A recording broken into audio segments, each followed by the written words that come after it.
Site ఉందనో లేదంటే fashion కోసమో ఇలా కళ్ళజోడు ధరించే చాలా మందిలో ముక్కుపై కళ్లద్దాల మచ్చలు పడడం సహజం. అయితే కళ్ళజోడు ధరిస్తే పర్లేదు కానీ కళ్లద్దాలు పెట్టుకోకపోతే ఇవి స్పష్టంగా కనిపిస్తాయి. పైగా ఇవి అందాన్ని కూడా దెబ్బతీస్తాయి. మరి వీటిని నివారించే మార్గాలేంటో ఇప్పుడు తెలుసుకుందాం. కళ్లద్దాలు ఎంపిక చేసుకునేటప్పుడు లెన్స్ తక్కువ బరువు ఉండేలా చూసుకోవాలి. అలాగే ఫ్రేమ్ ఎంచుకునేటప్పుడు కూడా తేలికైనది తీసుకోవటం ఉత్తమం. దీనివల్ల అద్దాలు తక్కువ బరువు ఉండి ముక్కుపై ఒత్తిడి పడకుండా జాగ్రత్త పడొచ్చు. లెన్స్ ఫ్రేమ్ తయారీ చేసిన మెటీరియల్స్ స్కిన్ కి హాని కలిగించకుండా ఉండేలా చూసుకోవాలి. అంటే ఒక్కొక్కరికి ఒక్కో రకమైన మెటల్ పడకపోవచ్చు. అలాంటివి పెట్టుకుంటే వెంటనే అలర్జీ వచ్చే అవకాశం కూడా ఉంటుంది. కాబట్టి దీన్ని బట్టి ఫ్రేమ్ మెటీరియల్ ఎంచుకోవడం చాలా ఇంపార్టెంట్. అలాగే కళ్ళజోడు కొనుగోలు చేసే ముందే అది మీకు సెట్ అవుతాయా లేదా అన్నది చూసుకోవాలి.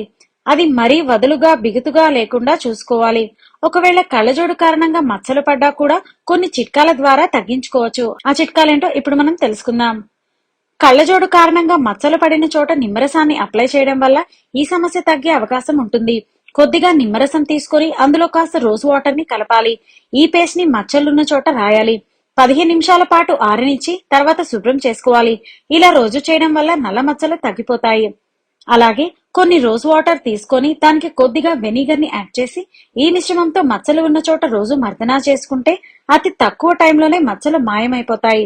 బాదం నూనెలో ఉండే విటమిన్ ని ముక్కు మీద మచ్చలు తగ్గించడంలో సహకరిస్తుంది. ఈ క్రమంలో రోజు బాదం నూనెతో మచ్చలు ఉన్న చోట మర్దనా చేసుకుంటే చక్కని ఫలితం ఉంటుంది. ఒక గిన్నెలో పాలు, తేనె, ఓట్స్ తీసుకొని బాగా కలపాలి. ఈ మిశ్రమంతో మచ్చలు ఉన్న చోట రోజు మృదువుగా మర్దన చేయాలి. ఫలితంగా మచ్చలు తగ్గుముఖం పట్టడమే కాకుండా చర్మం తాజాగా మారి మృదుత్వాన్ని సంతరించుకుంటుంది.